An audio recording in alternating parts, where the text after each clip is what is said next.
Nous sommes aujourd'hui à Sainte-Marie, au musée Saint-Jean, et également, on parlait également de l'habitation La Salle. Avec nous, Michel Fayad. Michel Fayad, parlez-nous un petit peu de ce musée Saint-Jean et également de l'habitation La Salle. Alors, il faut dire que vraiment tout commence en 1765 sur les hauteurs de la montagne Pelée, hein, sur la route de Font-Saint-Denis. C'est vrai que les frères du couvent de la Charité ont créé une habitation sucrerie, déjà dans un premier temps pour fabriquer du sucre et puis surtout pour faire de l'alcool. Et c'est vrai que pendant très longtemps, le rhum a été très exporté un petit peu partout dans le monde. C'est le premier rhum à être exporté. Il se trouvait en plus à Saint-Pierre, donc la capitale mondiale du rhum. Et c'est vrai qu'après l'éruption de la montagne Pelée, en 1902, l'usine a été partiellement détruite et au fur et à mesure, elle s'est reconstruite parce que l'exportation se portait déjà bien. Et c'est vrai que nous sommes sortis pratiquement de Saint-Pierre après être passés notamment à Rivière-Blanche, à Acajou et à Casse-Pilote. Nous sommes arrivés à Sainte-Marie, c'est-à-dire de l'autre versant, le versant atlantique de la Martinique. Et là, nous, à l'usine de Sainte-Marie, nous avons créé ce qu'on appelle la distillerie Saint-James, qui ne fait aujourd'hui que du rhum agricole. Et là, petit à petit, les ouvriers, le rhum se portait mal à l'époque. C'est là qu'on a vu effectivement l'exode rural des communes qui descendaient vers Fort-de-France. Et c'est vrai que pendant un certain nombre d'années, les ouvriers ont eu une espèce de sursaut dans les années 80 et ils ont créé ce qu'on appelle une journée porte ouverte pour faire connaître leurs produits. Et cette journée porte ouverte-là est devenue la fête du Rhum. Et comme nous avons vu que pendant cette fête du Rhum-là, venaient des touristes qui se mélangeaient à la population et que finalement, l'image du Rhum qu'on avait, qui était un Rhum, si vous voulez, de détresse, un petit peu de veillée, un petit peu de souffrance, était vue par les touristes et par une partie de la population comme un alcool de fête. Et c'est là que nous avons dit, bon, il y a quelque chose à faire au niveau touristique.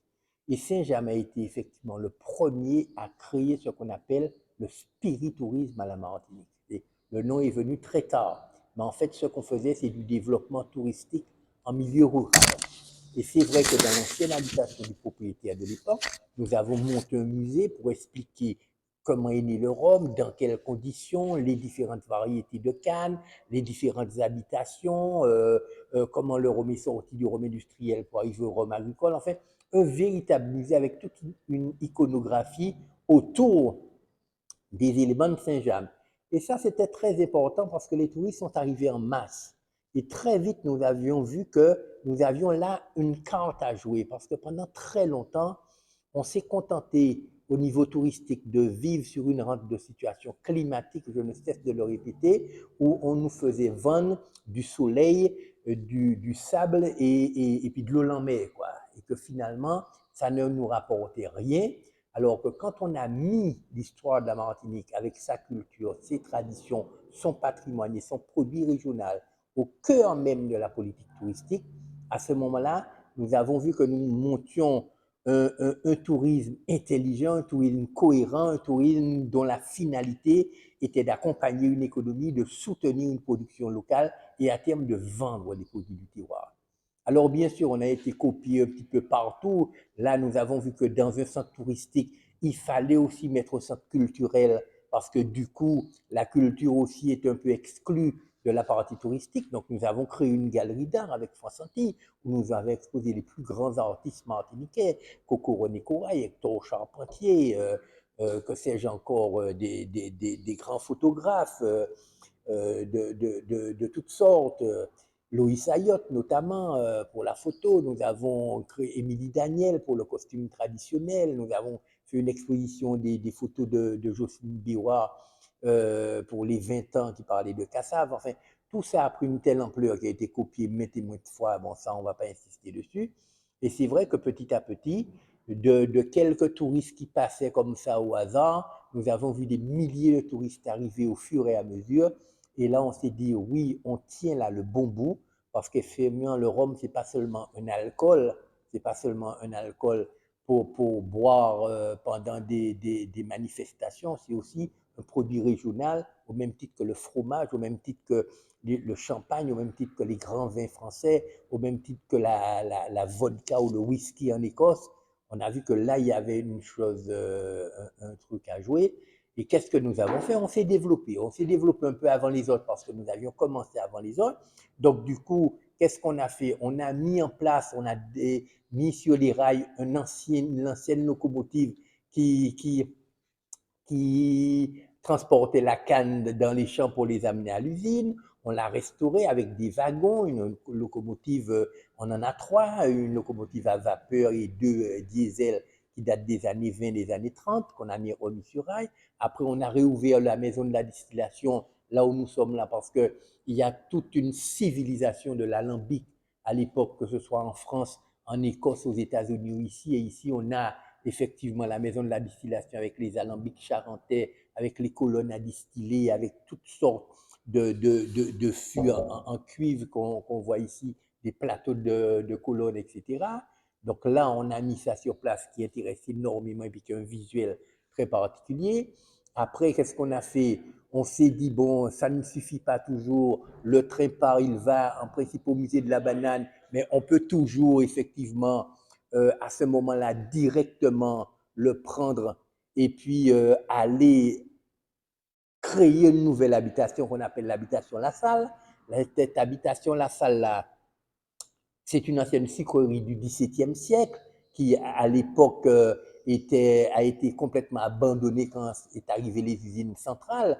Et là, justement, cette habitation La Salle, c'est pour expliquer tout le processus des habitations, des sucreries, des distilleries, etc., des anciennes maisons du maître, des usines avec des anciens moulins à vapeur du 19e siècle. Et là, effectivement, on entre dans un univers très particulier qui est l'univers de la production, de l'histoire martiniquaise et du patrimoine.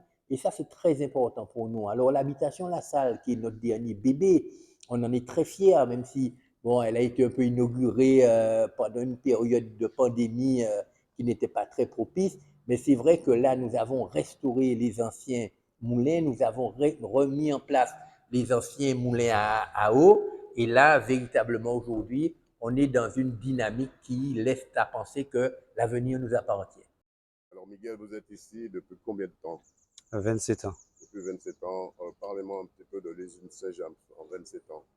Ah, eh ben, je dirais que c'est une usine un peu familiale, où un peu tout le monde se connaît. C'est plus anciennement les gens proches de l'usine, de Sainte-Marie. Donc, ces dernières années, c'est un peu changé. On a des nouveaux, des petites personnes de l'extérieur, un peu plus loin. Donc, Loin, Jopa-Bouillon et tout. Pendant la récolte, comment ça fonctionne exactement pendant la récolte?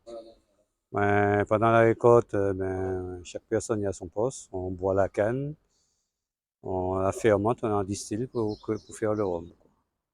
Après, quel est le processus après, une fois que vous avez fait le rhum?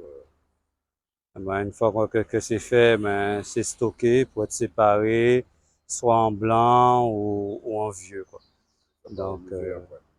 ouais, au musée et en boutique. Miguel Maricin, responsable du chai de vieillissement. Je m'occupe des fûts, tout ce qui est mise en fût, dépotage de fûts. Vous êtes ici depuis quand? Depuis 23 ans. 23 ans. 23 ans, parlez-moi un peu de l'usine Saint-James en 23 ans. Ben, en 23 ans, l'usine a beaucoup évolué, ça a beaucoup changé. On a beaucoup plus de produits et ça a vraiment, on s'est vraiment modernisé au niveau informatique. C'est une usine assez moderne, très très moderne. Qu'en est-il sur le plan touristique? Ah, le plan touristique, c'est pas trop mon domaine, mais bon, je vois un peu ce qui se passe. Donc, je trouve que ça s'est beaucoup développé par rapport aux petits trains, tout ça. Je trouve qu'il y a beaucoup de monde qui vont.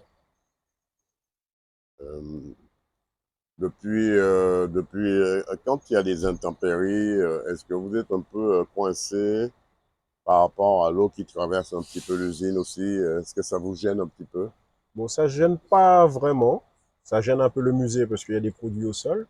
Mais sinon, tout le reste de l'usine, non, non. Ça laisse un peu de boue, un coup de Karcher et c'est réglé. Ça va assez vite, ça va assez vite. Ça ne nous gêne pas vraiment. Comment fonctionne l'activité en période de récolte de la canne à sucre? En période de... En fait, l'activité, ça dépend. L'activité de vente ou l'activité... En règle générale, bah, tout le monde est au boulot. Ça tourne de 7 heures du matin à 15 heures, 15h30, 15 heures, tous les jours. Même le samedi. Qu'est-ce qu'on peut vous souhaiter, Miguel? Comment? Qu'est-ce qu'on peut vous souhaiter? Ah, une bonne journée. Merci.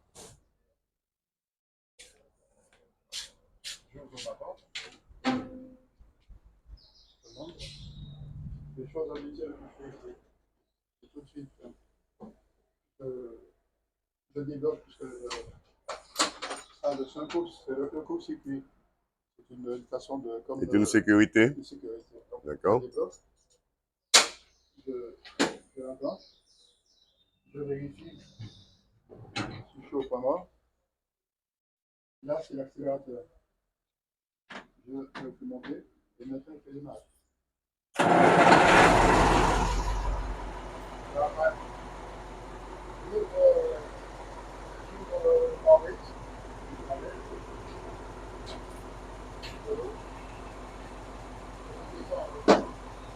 Là, le message, c'est pour le micro, pour le guide. D'accord? Après, je descends, je vais vérifier. Je vais vérifier le niveau de gasoil. Je vais passer de l'autre côté. Vous suivez?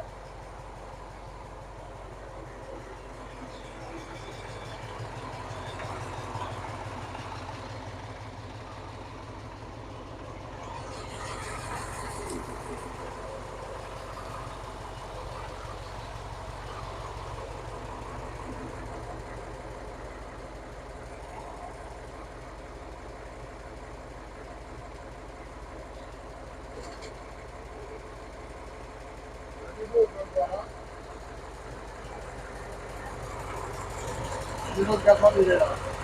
Donc ça suffit largement pour la journée.